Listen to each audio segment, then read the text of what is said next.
Good morning, friends. In this section, we will be discussing the indirect tax part of the Finance Bill 2023. Firstly, we will cover the GST amendments, and thereafter we will drill down into the customs part. Friends, before we start and discuss the GST amendments, please note that all these amendments which are proposed in Finance Bill 2023, they all have been discussed in GST councils. So whenever we have to analyze these meetings, it is always imperative for us to refer to the GST Council minute book, which is released time and again. So 57th GST Council meeting and 48th GST Council meeting is very important for us to analyze these changes which have been brought under the CGST and the IGST Act. Therefore, whenever we will refer and explain these changes, we will go back and discuss what was the agenda during that 47th and 48th council meeting and what was the recommendation of the council. The first amendment relates to composition scheme. So before we drill down into the amendment, let's get back into the history of this amendment.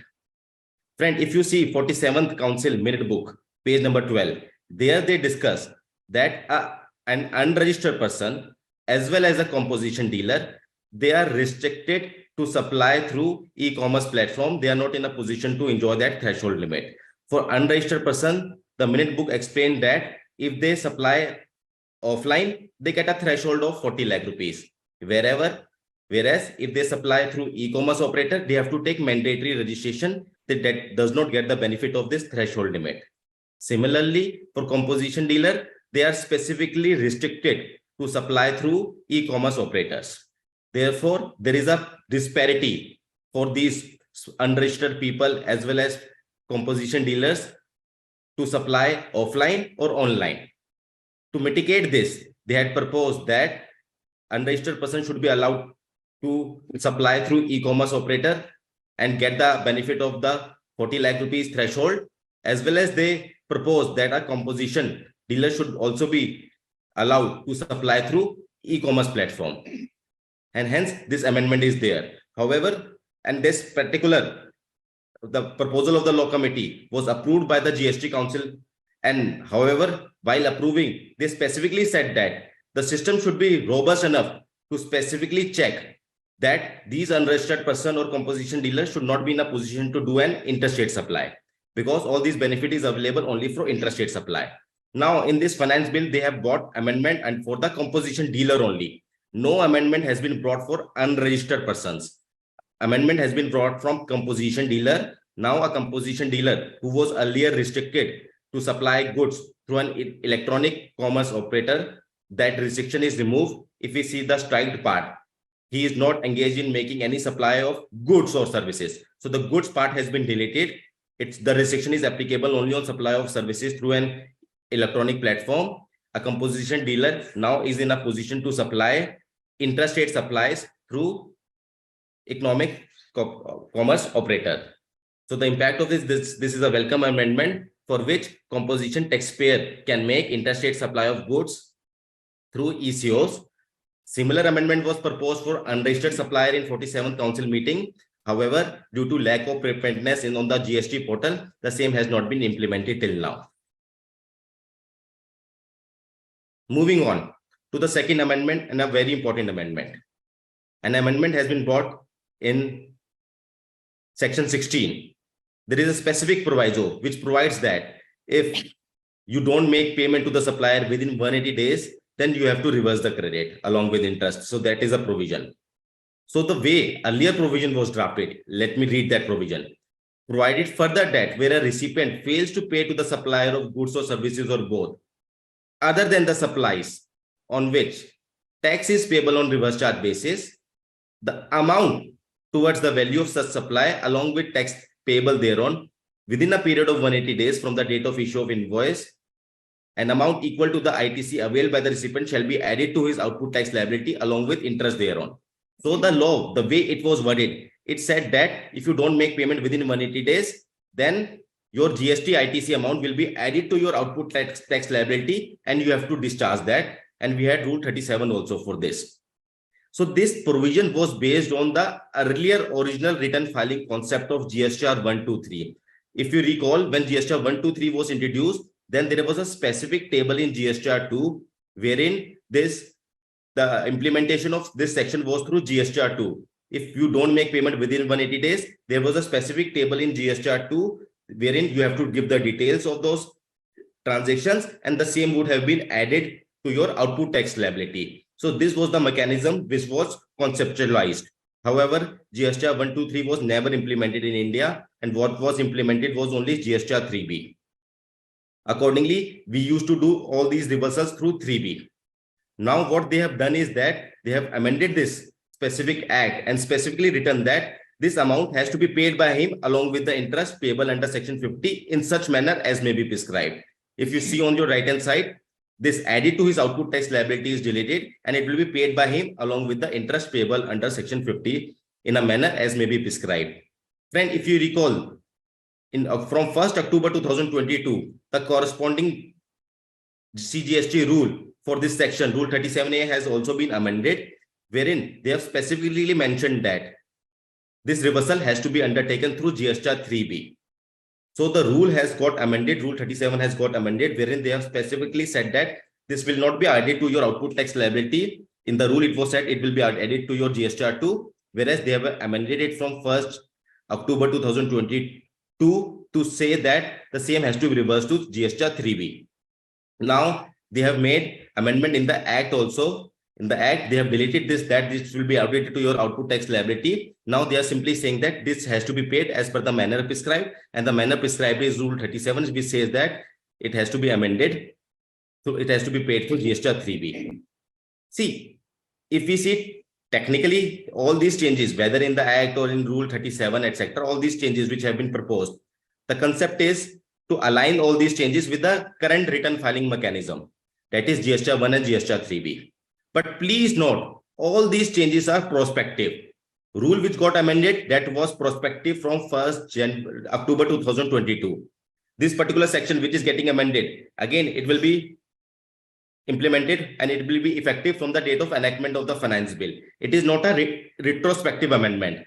So for the past period, in our view, for the past period, because in audits, during investigation, this is one of the common issues being raised by the departmental authorities, that you have not paid payment within 180 days, please reverse the ITC, or you have made payment after 270 days, so we want interest for the interim period, etc. For all your past litigation, there is a good ground to say that the way section was worded and the way rule was drafted prior to these amendments, they were drafted based on the old return filing system of GSTR 123, wherein the section and the rule said that all this has to be paid through GSTR 2 by adding into the output tax liability.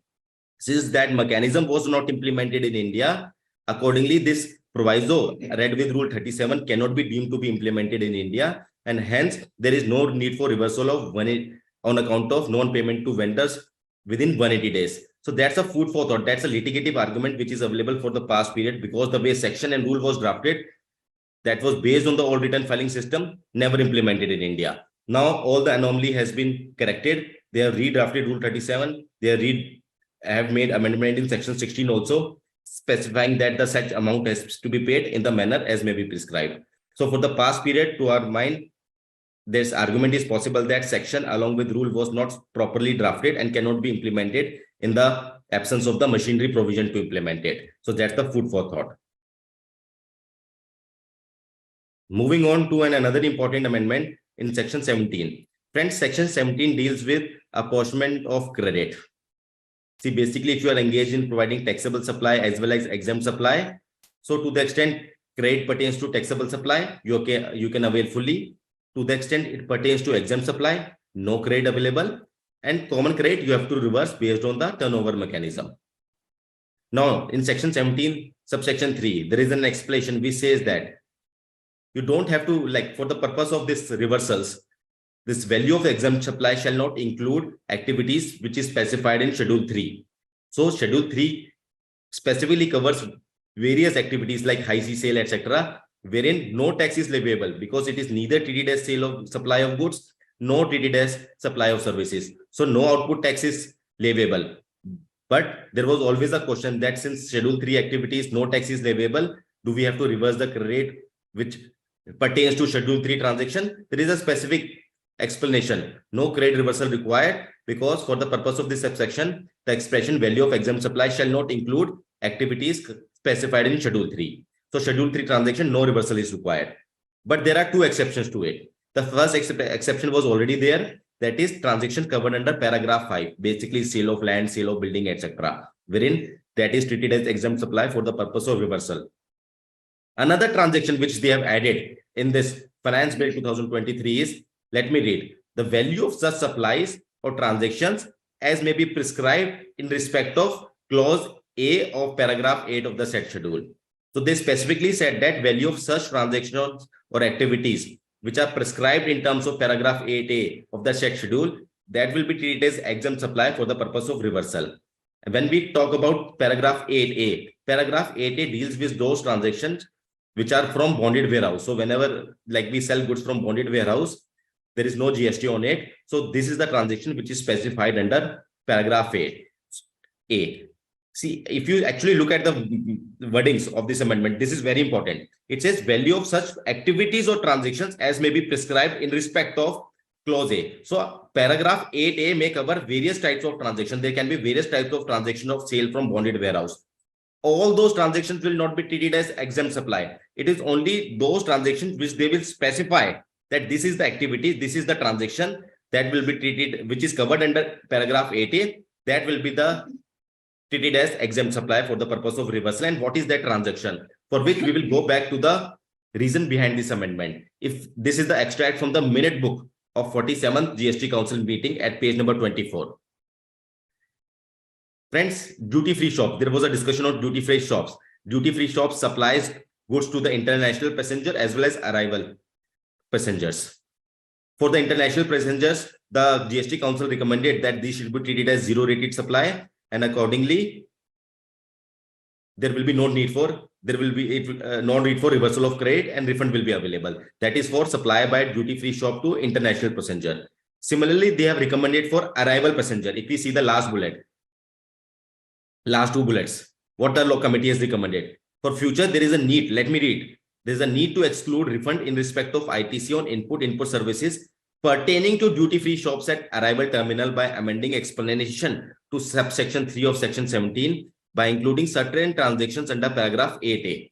So 8A may cover various kinds of transactions. From sale of bonded warehouse, multiple transactions are covered. Only these two transactions are the intention. What they say, the law committee recommends to amend subsection 3 of section 17 of the CGST Act by substituting the existing explanation with the explanation proposed in the agenda. Post amendment in subsection 3 of section 17, the supplies, very important, the supplies from duty-free shop at arrival terminal to the incoming passenger to be prescribed to the rules so that the value of sub-supply are not excluded for calculation of value of exempt supply for reversal of ITC. So it seems that this amendment is brought only for the specific transaction of sale by duty-free shops at arrival terminal to the incoming passenger, and it will not apply to sale of from bonded warehouse and for all other types of transactions. It is limited to sale by duty-free shops. So we wait for the rules to be prescribed. This is only an enabling section, which they have enabling amendment, which they have done under section 17. Another very important judgment amendment under section 17. One of the most hot topic, credit on expenditure incurred for CSR activity. There is a series of dispute which is going on from last couple of years, whether ITC is available in respect of goods and services procured for undertaking CSR responsibility. So one view which we always used to take, that CSR is something which is obligatory under section 135 of the Companies Act. I have to mandatory undertake this CSR activity, which is mandatory as per section 135 of the Companies Act. If I am doing business, I have to follow section 135 of the Companies Act. So any credit is allowed for any expenditure which is in the course of your business. And the definition is also very wide. So we always used to argue that this expenditure of CSR, which we are incurring under section 135, is a mandatory expenditure, and it should be treated as an expenditure in furtherance or course of business, because I have to mandatory undertake. Without this, I won't be in a position to carry on my business.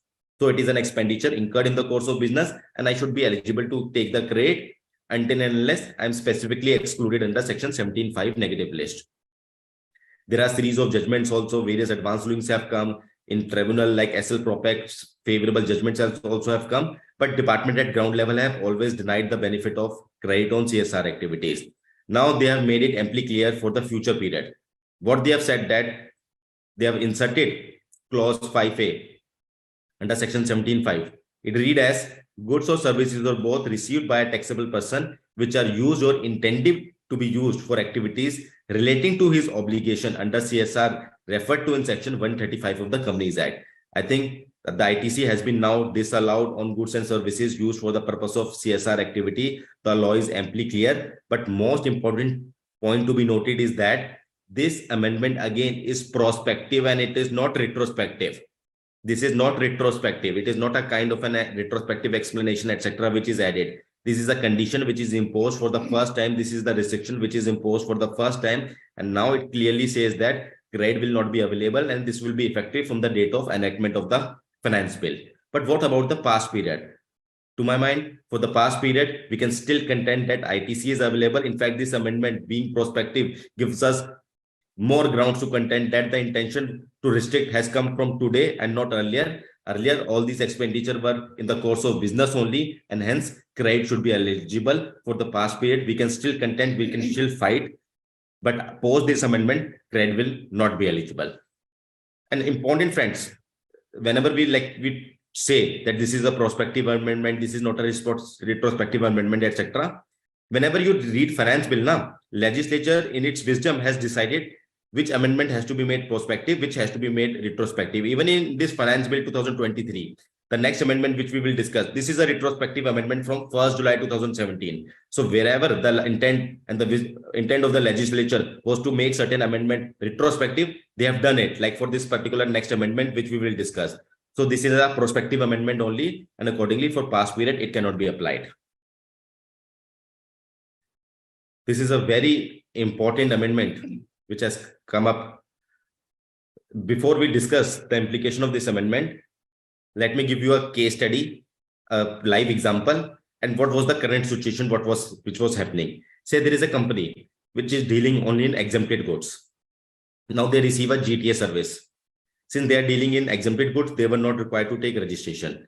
But since they receive an GTA services, the issue was that for GTA services, since RCM is applicable, so for payment of this RCM, are they compulsory required to take registration even though they are dealing in exempted product only?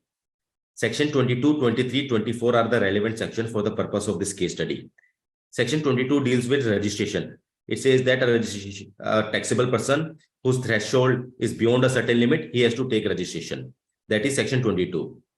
Section 23 specifically says persons not liable for registration, and it says a person who is dealing exclusively in exempted goods, etc., he is not required to take registration.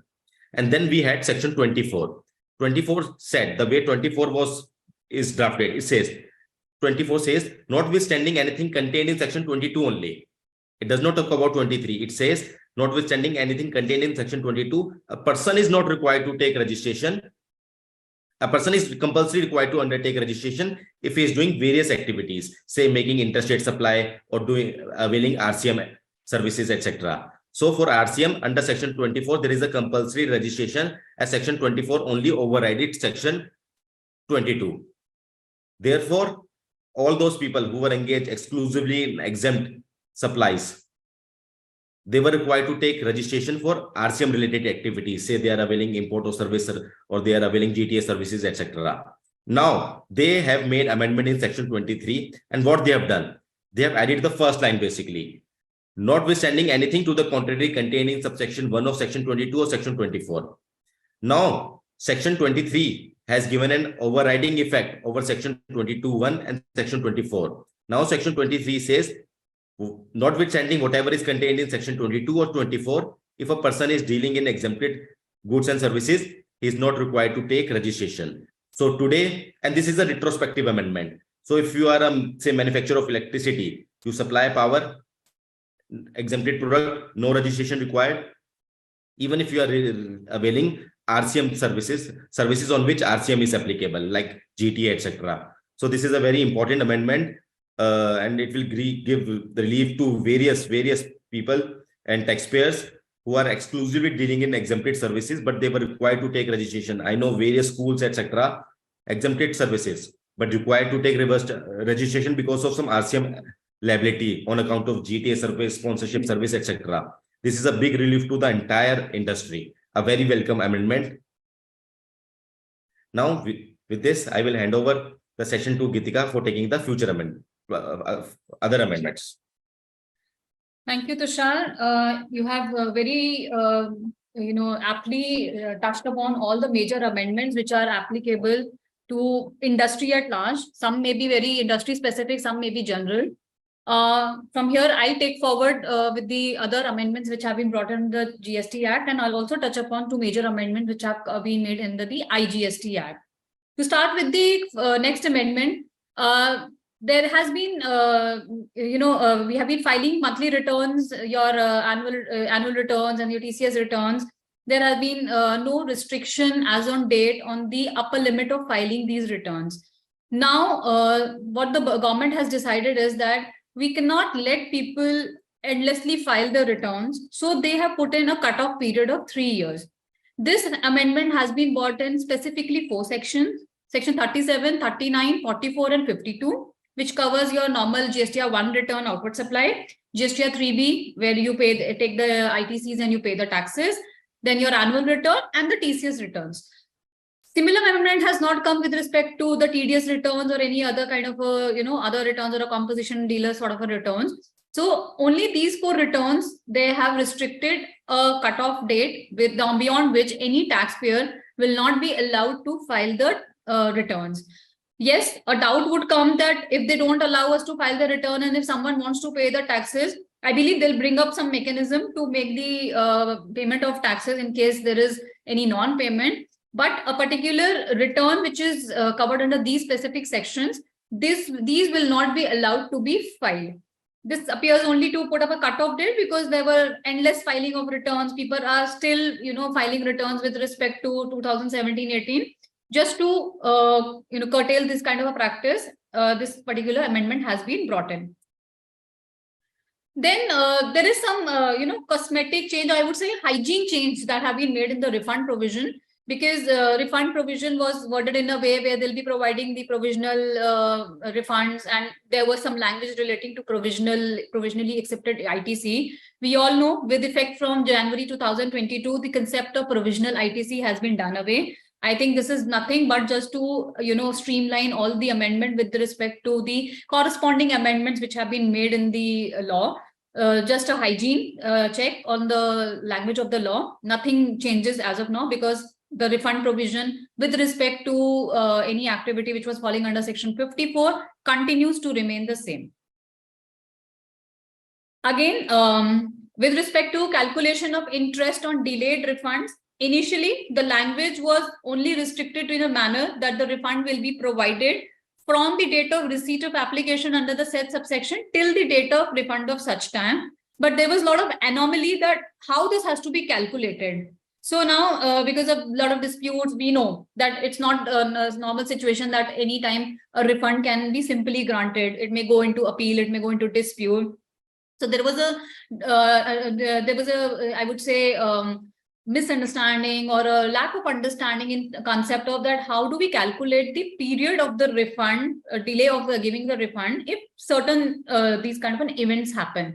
In such a situation, what they have done is that they have changed the wording of this language to make it more like an enabling provision, wherein specific rules will be brought in to prescribe how this delay of the period of delay has to be calculated for calculating the interest. The rules which will prescribe or the manner that has to be prescribed is yet to be notified by the government. But the section has been amended so as to say that tomorrow, if they bring in any rule, we go to the court saying that you never have the power to make such rules. Why are you making such provisions under the delegated legislation? Just to protect themselves from any future litigation, the language of section 56 has been worded just to allow that any procedure or any mechanism which has to be prescribed will be prescribed in the in the rules or in any other form which the government thinks it to be. Now, this is a very important amendment for the e-commerce operators. Till date, the e-commerce operators were only required to do certain compliances, and any general penalty or any non-compliances only on part of their transaction or their non-compliances was being plucked by the current provisions of the law. Now, once section 122 has been amended to impose penalties on the e-commerce operators in these three specific transactions. Number one, if they are allowing any supply of goods and services by any unregistered person other than those who have been exempted. Please note, section 24 specifically requires every person who's dealing on the e-commerce portal to take a registration. So now the onus has been passed on to the e-commerce operator to check that whether if the person is coming on their portal, if he's registered or not, and if he's not registered, then whether he has been given any specific exemption, because 24 doesn't give any relief to any person who can come on the portal without taking registration. Like we discussed in the previous session, there was a discussion in the 47th council meeting that they want to give benefit both to the unregistered persons as well as the composition taxpayers. But the provision has been amended only with respect to the composition taxpayers and not with respect to unregistered person. So unless until a specific exemption is brought in with respect to these people, the e-commerce portal, in case they allow anyone to do any transaction without having a registration, they will be penalized for allowing such transactions on their portal. Next, if they allow any interstate supply by any person who is not eligible to make an interstate supply, the first thing that comes to my mind is the composition dealers. I don't think there is any other specific restriction as of now, but we don't know if it comes over a period of time. So if the e-commerce operator is allowing any person, because it's a new amendment that has come for the composition dealer, therefore this kind of a restriction is also pushed on the e-commerce operator to ensure that they don't allow these people to do interstate supply in the garb of doing transaction in the e-commerce on the e-commerce platform. Again, huge onus passed on to the e-commerce operator to ensure that if I am dealing with a composition dealer who is coming on my portal, he should not be allowed to make any interstate supply. Lastly, if they fail to furnish any information, any details in the section 52, which is the TCS returns that they are supposed to file with respect to the supplies which are made by them, again, the responsibility is on the e-commerce operator to ensure that the correct information has been passed on. And if they don't do it, it has been penalized with the penalty of 10,000 or an amount equivalent to tax, which is to be paid in case any tax is payable other than for the composition dealer.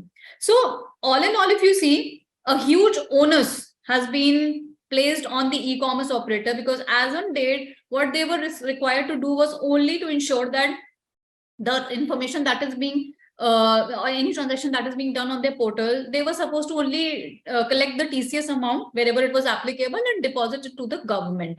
Now, they also have to ensure that all those people who are coming on their portal are the ones who are eligible to do this transaction, are the ones who are eligible, are doing eligible transaction. So this kind of a penal provision being imposed on the e-commerce operator would really warrant them to get into the due diligence, check the whereabouts. While they do it, the KYCs, etc. are done, but it's not going to be a one-time activity. It's a continuous thing. Someone may come on board, do a transaction which is not allowed to be done, like a composition dealer doing interstate transaction. So continuous check has to be made. Could be done through upgrading the systems, having validation checks in their systems. It's all through the internet platform. The e-commerce platform is operated through internet, various applications. So that kind of an upgrading and checking and validation checks would be required by the e-commerce operator, so as to safeguard themselves for any penalty which may be imposed on them because of these non-compliances. This is, I think, a minor relief, I would say, given to the taxpayers under section 132, a very draconian provision which has been implemented in the law and is being used by the tax officers also left, right, center, just to threaten the people, the taxpayers, the punishment for the certain offences. So 3 offences have been taken out from the prosecution provision. One is if anyone is obstructing or preventing any officer in discharging of any duty, if he is tampering or destroying any material, or if he fails to supply any information until there is a clear-cut information that the information that is being hidden is of, or is being supplied is of a malified nature, or the intent is malified. Otherwise, in genuine cases where these kind of activities are taking place, the government has given relief to the taxpayers to decriminalize them, meaning thereby if someone is charged with these kind of offenses, they will not be prosecuted. Another benefit that has been given for the in the field of decriminalization is that the threshold has been increased from 1 crore to 2 crores in case of any of the offenses which are falling under 132, except where the offense is in the nature of passing off the credit through fake invoicing and making supplies without invoicing. Only there the threshold limit would still be 1 crore. Otherwise, the threshold, the bare minimum offense, the value of the tax has to be 2 crore for prosecuting any taxpayer for any offenses which has been pushed under the section 132.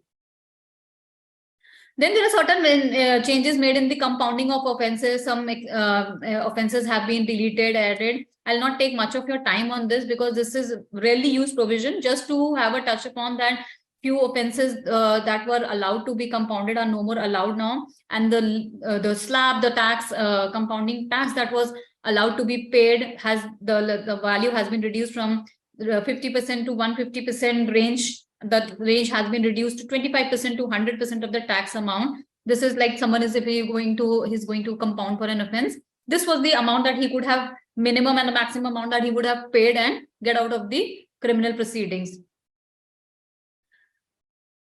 Section 158A, this has been inserted. Again, this was an issue in the council meeting, the 47th council meeting, that there has been a lot of information sharing between various departments.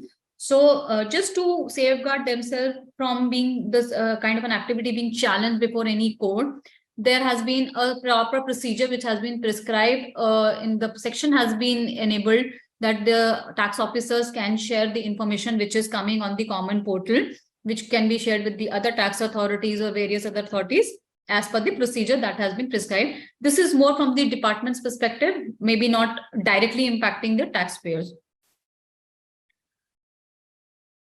Schedule 3 activities, these were all added, from the retrospective effect. Para 7, where any high C sales have been taking place, the warehouse goods, like we discussed about the duty-free supplies and any kind of a high C sale transaction which is happening. These activities have been now made, amendment has been made with retrospective effect. Because there was a lag, because when this was amended, it came from the 2019, and there was a dispute regarding the previous period, that whether it should be benefit should be given, because the dispute was mainly with respect to the ITCs. So the department was still disputing that the amendment is prospective, and for the previous period the benefit should not be given. Now this has been brought in retrospectively. Therefore, any of these supplies will continue will be considered as falling under Schedule 3 transactions from the very first day, and any implications arising out of that, for example, ITC, etc., will also be considered to be having impact with the retrospective effect, that is 1st July 2017. Now, 2 major amendments in the IGST Act which have been made, and again, 2 of them are mainly to clarify or maybe to simplify the procedure, and the third one I would say is basically with respect to the freight forwarding industry. The first 2 amendment pertains to the online information sharing services, the OIDAR services, which we say. Just to set the context, under the current law, before this amendment, there is a service which is in the nature of the online information database access and retrieval services. In general, these services, if they are being provided from a person located outside India to a person located in India, if the recipient was a registered person, they were clearly getting covered under the RCM mechanism, no doubt about it. The issue that started coming up was with respect to unregistered people when they are using it for personal use. So there was a lot of online gaming apps, online, content access, online videos that were being downloaded. So here the government identified in the initial period that this is the area which might escape the taxation, because when an OIDR supplier who's sitting outside India is providing service to an unregistered person, this will never get plugged under the RCM, because RCM is only applicable to the registered person, and any individual or an unregistered person who is not doing business will not be is not required to take any registration for the purpose of paying RCM. So the transactions or the supplies which were made by these OIDR to these unregistered category, which initially included the government, local authorities, governmental authorities, individuals, or any person who was not registered or required to register. And if these services were used for any activity other than business and commerce, like for personal uses, then these OIDR who were sitting outside India were made liable to pay taxes. There was a specific section 14 in IGST Act, which was which prescribed the manner how the taxes have to be paid, whether through the intermediary or through the agent or any representative that has to be made liable in India in respect of these foreign suppliers. Now, there was a lot of confusion which was going on, that whom do you call as an unregistered person? How do you decide whether the service which is being used is for business purpose or other than business purpose? So now, to rest all the dispute and the confusion with respect to this particular definition, the law has amended the definition in plain wordings to say that a non-taxable online recipient means any unregistered person receiving online information and database access or retrieval services located in taxable territory. So what we have done is simply making OIDR suppliers, when they are providing services to non-taxable online recipient, making it taxable. And these non-taxable online recipients will be all unregistered person, whether or not they are in the form of government. While for an unregistered person, they are specifically included the government also, if they are only taking registration for the purpose of TDR. There could be government authorities who have taken registration for their outward supplies, but if any government or any local authority who have taken registration only for the purpose of deducting TDS, they have also been categorized under the unregistered recipient category, meaning thereby, if any of these persons are taking services from an OIDR who's sitting outside India, it becomes the responsibility of the supplier to come over here or appoint someone over here to make the payment of the taxes with respect to these services, irrespective of the fact whether these services are used for the personal nature or for the business. I would say cleaning the slate, because earlier an OIDR sitting outside India, how would he determine that whatever I'm supplying, whether it is used for business purpose or not? He can't, keep on taking all the information. At best, what he can do is he can get the information, do some KYC, some basic search.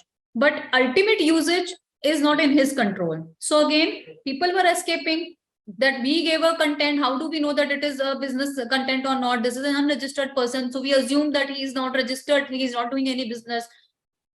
Doing away with all this confusion. Now, any OIDR sitting outside India, if they are providing services to any non-taxable, unregistered person, whether or not such services are used for business purposes or for personal purpose, tax has to be paid by such OIDR in the manner prescribed under Section 14. Another change that they have brought in the definition of OIDR itself is very conveniently deleting certain expression which helped the taxpayers to in a way to contend or protect themselves from any OIDR taxes. The terms essential, if I read the definition, online information database access and retrieval services means services whose delivery is mediated by information technology over the internet or an electronic network, and the nature of which renders their supply essentially automated and involving minimum human intervention and impossible to ensure the absence of IT include so-and-so services. So these expressions, essentially automated and involving minimal human intervention, this has been deleted. Now what happens?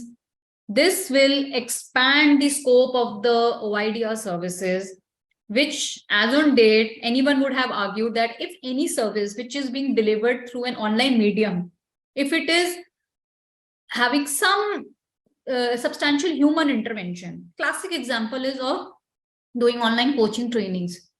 As on date, we were able to safeguard these transactions from falling under OIDR, because when anyone is doing an online coaching or satellite classes are happening, a tutor is on the other side, then this will not qualify as a minimal human intervention. This was always a substantial human intervention which was there. A tutor is teaching, he is delivering lectures from an online medium. Now, with the deletion of these words, these type of services might get classified under OIDR, again calling for the tax implications depending upon the recipient's status. If it's a registered person, say for example, any organization has taken an online management training, coaching or a training services from the foreign supplier. So as on date, it would have been out of OIDR services, and there would have been a sufficient argument to say that the company was not required to pay any tax under RCM under OIDR category, while in general coaching and services would have fallen under the RCM.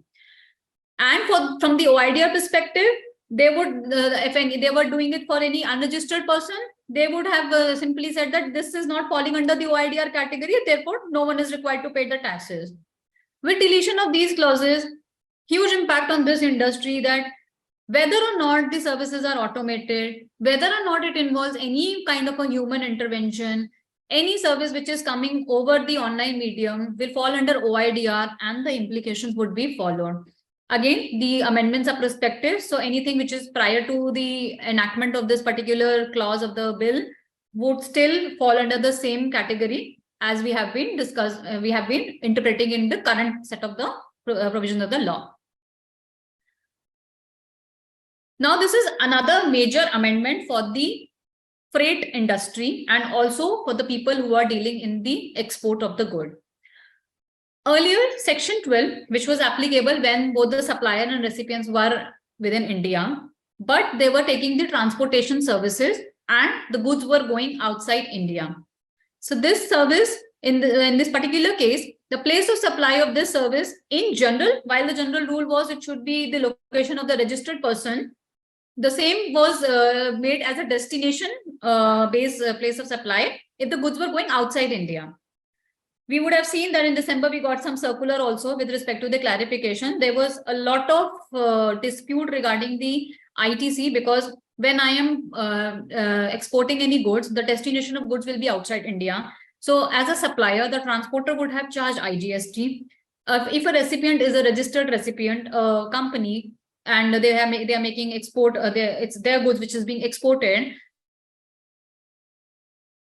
So the doubt was always coming with respect to the IGST which was being charged by these transporters.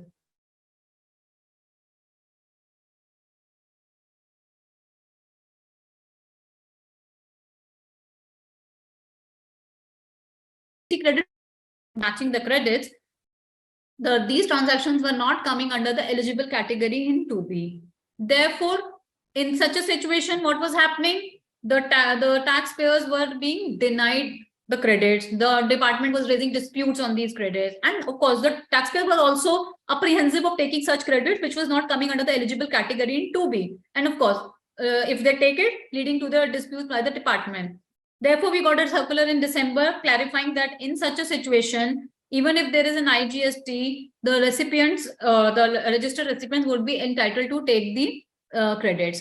Now, in order to do away with the complete confusion, the law itself has been amended. The proviso has been deleted.